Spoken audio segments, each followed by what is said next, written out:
देख रहे हैं सुदर्शन न्यूज। नमस्कार, बहुत स्वागत है आपका यूपी विशेष में। मैं हूं आपके साथ संभव गुप्ता। और चलिए खबरों में सबसे पहले बात करते हैं होली के पावन पर्व को लेकर। मथुरा के बरसाना में भी इसका असर दिखाई पड़ने लगा है और जहां होने वाली लठमार होली का रिश्ता प्रेम से है। मान्यता है कि जब कृष्ण प्रेम का रंग बिखरता था तभी लठमार होली की शुरुआत हुई थी। इस होली के उत्सव को देखने के लिए देश विदेश से हजारों लोग लाडली मंदिर में पहुंचे।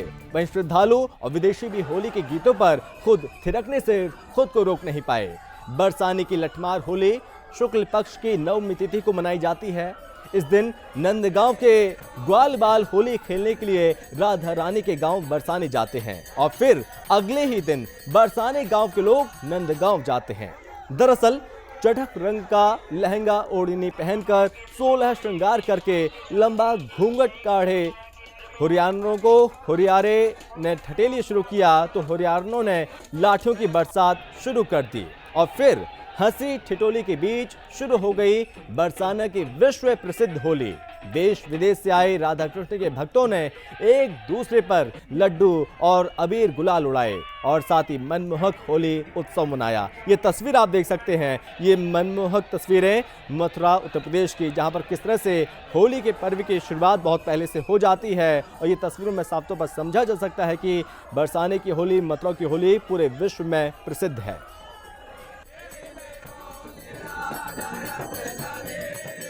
कि बरसाना की लठामार होली और नंदगांव लठामार होली 5,500 वर्ष पुरानी है। द्वापर युगीन है जब कृष्ण ने यहाँ करके होली खेली है। उसी को अभी आज उसी परंपरा को निर्वाहित करते हुए यहाँ श्री राधा रानी अपनी सखियों के साथ आज भी रंगीली गली में ये होली खेलती हैं और नंदगांव के ग्वाल आज भी आते हैं, अपनी परंपरा वेश में आते हैं और ढाल और पिचकारी एवं गुलाल लेके आते हैं। यहाँ ब्रज की बरसाने की गोपियां उनसे होली खेलती हैं। ये ब्रज की गोपियां राधा रानी की सखियां हैं और वो कृष्ण के सखा हैं, ऐसा भाव अभी तक चला आ रहा है। इन दोनों गांवों में किसी प्रकार का विवाह संबंध नहीं होता और दोनों ही अपने को रिश्ता में राधा कृष्ण रिश्ते से ही जोड़े रखते। और चलिए अब खबर यूपी के बांदा से है, जहां पर बीते 9 मार्च की रात को मंडी समिति में सिपाहियों ने जमकर बवाल काटा और उन्होंने एक दारोगा के सर पर पत्थर मारकर उसे लहूलुहान भी कर दिया। उनका कहना था ईवीएम मशीनों में घोटाला हो रहा है। वहीं आपको बता दें कि तिनवारी विधानसभा के सपा प्रत्याशी ब्रजेश प्रजापति समेत सैकड़ों सिपाहियों ने इस बवाल में हिस्सा लिया और ब्रजेश ने जिलाधिकारी अनुराग पटेल के साथ अभद्र शब्दों का भी प्रयोग किया। उनकी गाड़ी को बीच सड़क में रोककर उनकी गाड़ी तलाशी लेने की बात कही। पुलिस ने सपा प्रत्याशी को छोड़कर 8 छुटभइये समाजवादी पार्टी के कार्यकर्ताओं के खिलाफ मुकदमा दर्ज किया, औपचारिकता निभाई। जबकि इस बवाल का दारोमदार ब्रजेश प्रजापति का रहा है। अब ऐसे में पुलिस सपा प्रत्याशी को आरोपी क्यों नहीं बना रही है, यह पुलिस पर बड़ा सवालिया निशान है। तो यहां पर जब मतगणना हो रही थी तो उस दौरान यहां पर बवाल काटा। 9 मार्च की बात है, दारोगा के सर पर पत्थर मारकर लहूलुहान कर दिया। उत्तर प्रदेश में सपाइयों की ये गुंडागर्दी किसी से छिपी नहीं है। इस तरह की घटना एक बार फिर से सामने आई, जहां पर उत्तर प्रदेश के बांदा में कुछ सपा कार्यकर्ताओं ने जमकर उपद्रव मचाया। पुलिस के साथ नोकझोंक भी हुई। नोकझोंक की तस्वीर आप देख सकते हैं। 9 मार्च की रात को सपाइयों ने जमकर बवाल काटा और इस दौरान यहां पर कुछ पुलिस वालों को लहूलुहान कर दिया। दबंगता यहां पर दिखाते रहे और अगले दिन मतगणना का दिन था, लेकिन 9 मार्च की रात को इस तरह का बवाल काटा, जहां पर चारों तरफ पुलिस ने पहरा लगा दिया और उसके बाद यहां पर कुछ सपाइयों पर यहां पर मामला दर्ज किया, लेकिन यहां पर जो असल आरोपी है उसे आरोपी नहीं बनाया। और इस पर ज्यादा जानकारी के साथ संवाददाता अखिलेश त्रिपाठी हमारे साथ जुड़ गए हैं फोन लाइन पर। तो अखिलेश, यहां पर समाजवादी पार्टी के जो कार्यकर्ता हैं उनकी दबंगई सामने आई है, लेकिन सबसे बड़ा सवाल यह भी कि जो मुख्य आरोपी है उस पर पुलिस ने कोई कार्रवाई नहीं की अब तक। जी संभव जी, मैं आपको बताना चाहूंगा, ये 9 मार्च की घटना है जिसमें कि सपाइयों ने ईवीएम से छेड़छाड़ को लेके बवाल काटा था।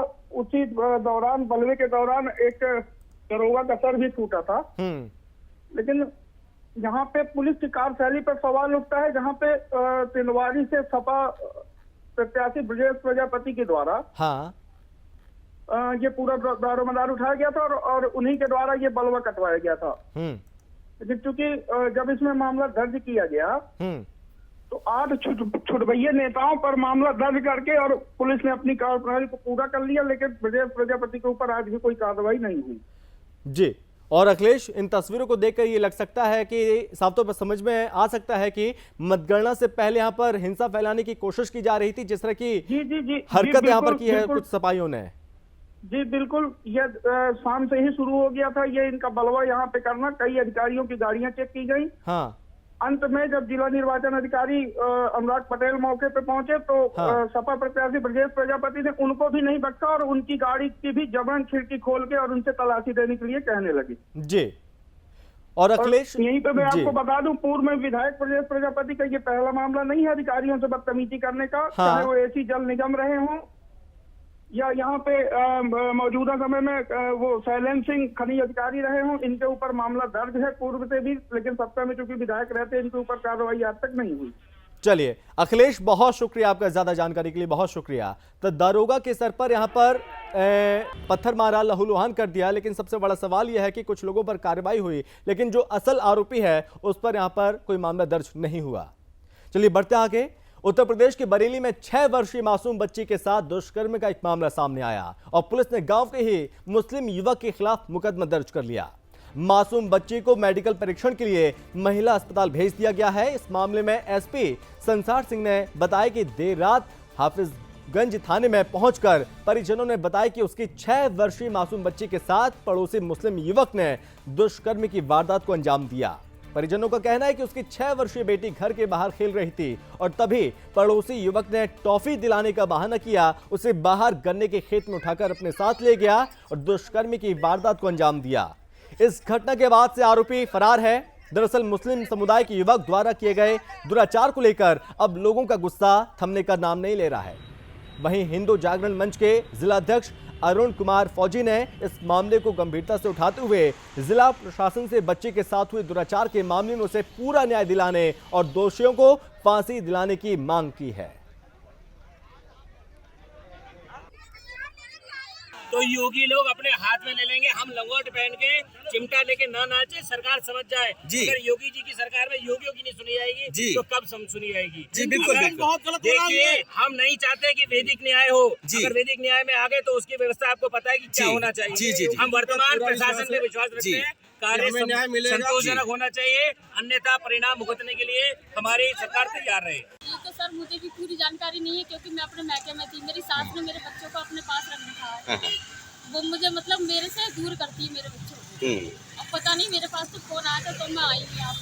मेरी तो वैसे भी कोई सुनवाई नहीं होती है। मैं इतनी बार थाना में रिपोर्ट लिखवा दी, मेरी कभी कोई सुनवाई नहीं। सुनवाई होगी। और अब खबर यूपी के बिजनौर से है, जहां एक दंपति की हत्या कर शव को घर के घेर में मिट्टी खोदकर दबा दिया गया और अब पुलिस ने सर्विलांस के जरिए पति पत्नी के शव को मिट्टी से निकालकर पोस्टमार्टम के लिए अस्पताल भेज दिया है। इस घटना में पुलिस ने एक महिला समेत कुल 4 आरोपियों को गिरफ्तार कर लिया। पूछताछ में पता चला कि प्रेम प्रसंग में फंसाकर प्रॉपर्टी के मामले में पति पत्नी की गला घोंटकर हत्या कर दी गई थी।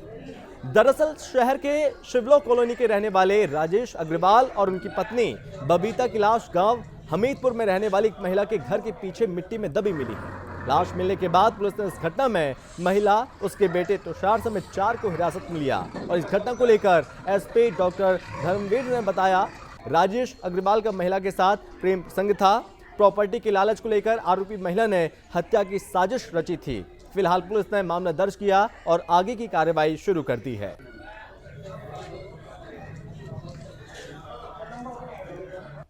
कोतवाली बिजनौर में राजेश अग्रवाल और बबली उर्फ बबीता की गुमशुदगी दर्ज की गई थी। ये दोनों 28 फरवरी से गायब थे।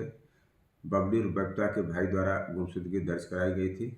पुलिस ने गहन छानबीन जांच पड़ताल किया तो ज्ञात हुआ कि ये दोनों जो 55 वर्ष और 44 वर्ष के हैं, इनके कोई संतान नहीं है, दुकान का काम करते हैं। राजेश अग्रवाल मूल रूप से अलीगढ़ के रहने वाला है और बबीता जो उत्तराखंड के रहने वाली हैं। इनकी दोस्ती रोमा से थी। रोमा और राजेश अग्रवाल में गहन अंतरंगता थी, घर में आना जाना था। और चलिए बढ़ते आगे।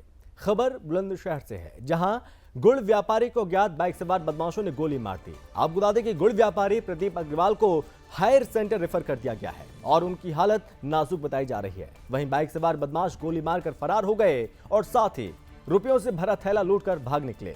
तभी घटना की सूचना मिलने पर पुलिस मौके पर पहुंची। इस घटना को लेकर एसएसपी संतोष कुमार ने बताया कि गुड़ व्यापारी पर 60 लाख रुपए का कर्ज था और इसलिए कई लोगों से उनका झगड़ा भी हो चुका था। फिलहाल पुलिस सारे तथ्यों की बारीकी से जांच कर आगे की कार्रवाई कर रही है।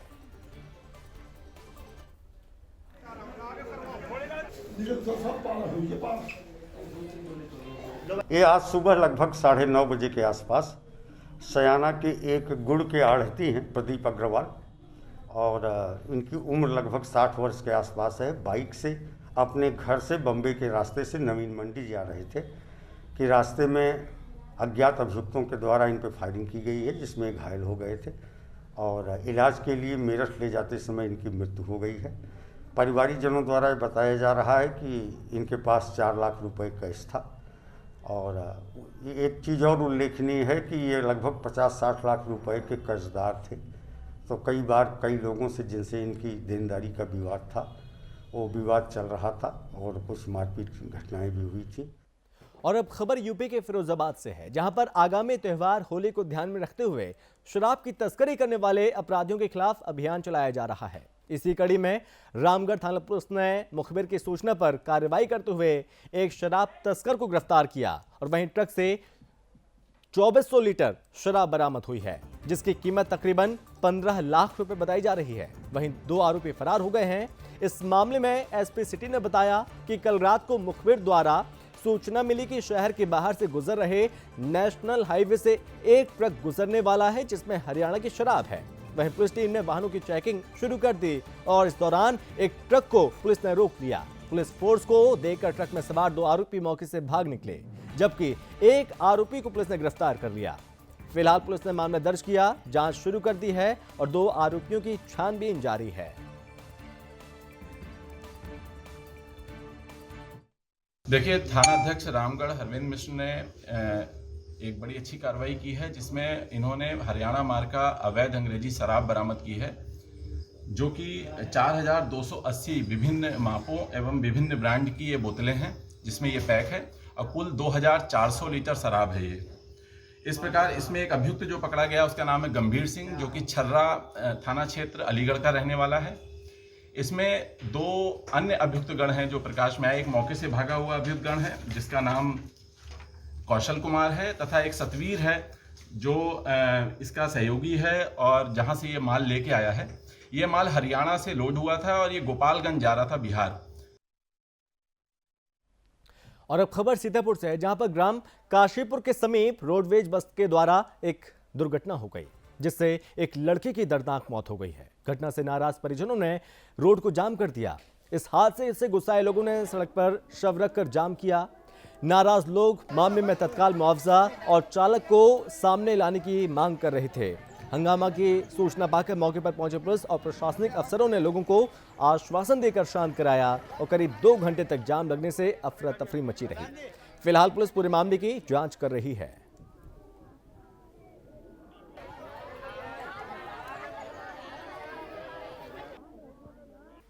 और चलिए, इसी के साथ यूपी विशेष में बस इतना ही। आप बने रहिए सुदर्शन न्यूज के साथ।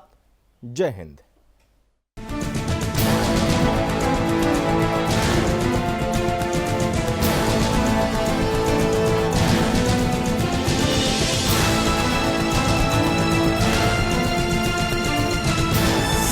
आप देख रहे हैं सुदर्शन